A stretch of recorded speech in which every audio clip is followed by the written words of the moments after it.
Okay, so let's talk about one of the most strategically important waterways on the entire planet, and a construction project that has completely changed the balance of power there. This is the story of China's Great Wall of Sand. You hear that phrase, a Great Wall of Sand, and it just clicks, right? It was coined back in 2015 by the commander of the U.S. Pacific Command at the time, and it perfectly captures the sheer scale of what was going on. This wasn't just a little land reclamation. It was literally creating a new strategic frontier right in the middle of the ocean. And this is what they built. Just take a second and look at this. What you're seeing, this sprawling base with a massive runway, hangars, the works, it simply didn't exist a decade ago. It was open ocean. They built it from the seabed up, on top of a reef that was mostly underwater. So when you see something like this, it just begs the question, right? Two big ones, really. First, how on earth did they even pull this off? And second, what does it actually mean to have these permanent, armed fortresses sitting in the middle of the South China Sea?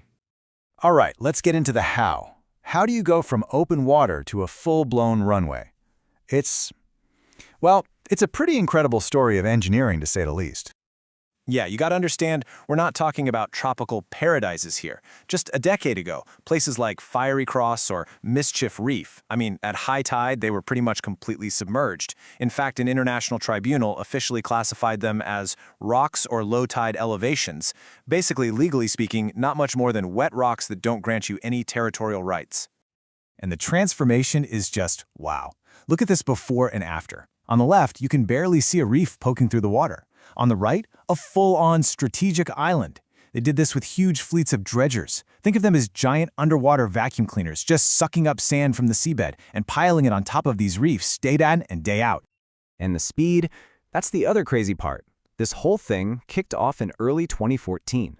And by 2016, just 2 years later, bam! 7 brand new artificial islands completely redrawing the map of the South China Sea. But, building the land was just step one. Right, because once you have the land, you have to do something with it. Phase 1 was the construction. Phase 2, turning these sandy patches into what they are today, a network of heavily defended, interconnected fortresses.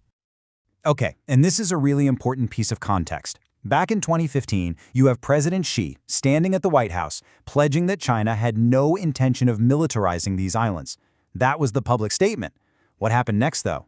Well, it tells a very different story. Let's just start with the airstrips, the ones on Fiery Cross, Subi, and Mischief Reefs. They are massive. We're talking 10,000 feet long. That just dwarfs every other runway in the area. And you don't build runways that long for tourist flights. No, that's the kind of length you need for heavy military transports, and more importantly, for long-range bombers. But it wasn't just about landing planes. Maybe the single biggest change was in what they could see. Before 2014, China's radar coverage down there was, pretty pathetic. After they built these islands and loaded them with new radar systems, their coverage exploded by a factor of 150.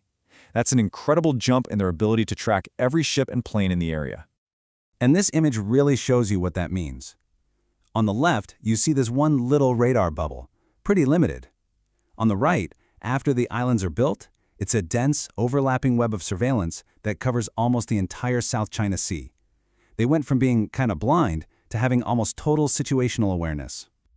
So, by 2018, that whole no militarization pledge was, it was ancient history. The islands were armed to the teeth. We're talking anti-ship missiles to take out vessels, surface-to-air missiles for aircraft, jammers to mess with enemy electronics, and even point defense guns for self-defense. The bottom line is, these things are fortresses, period.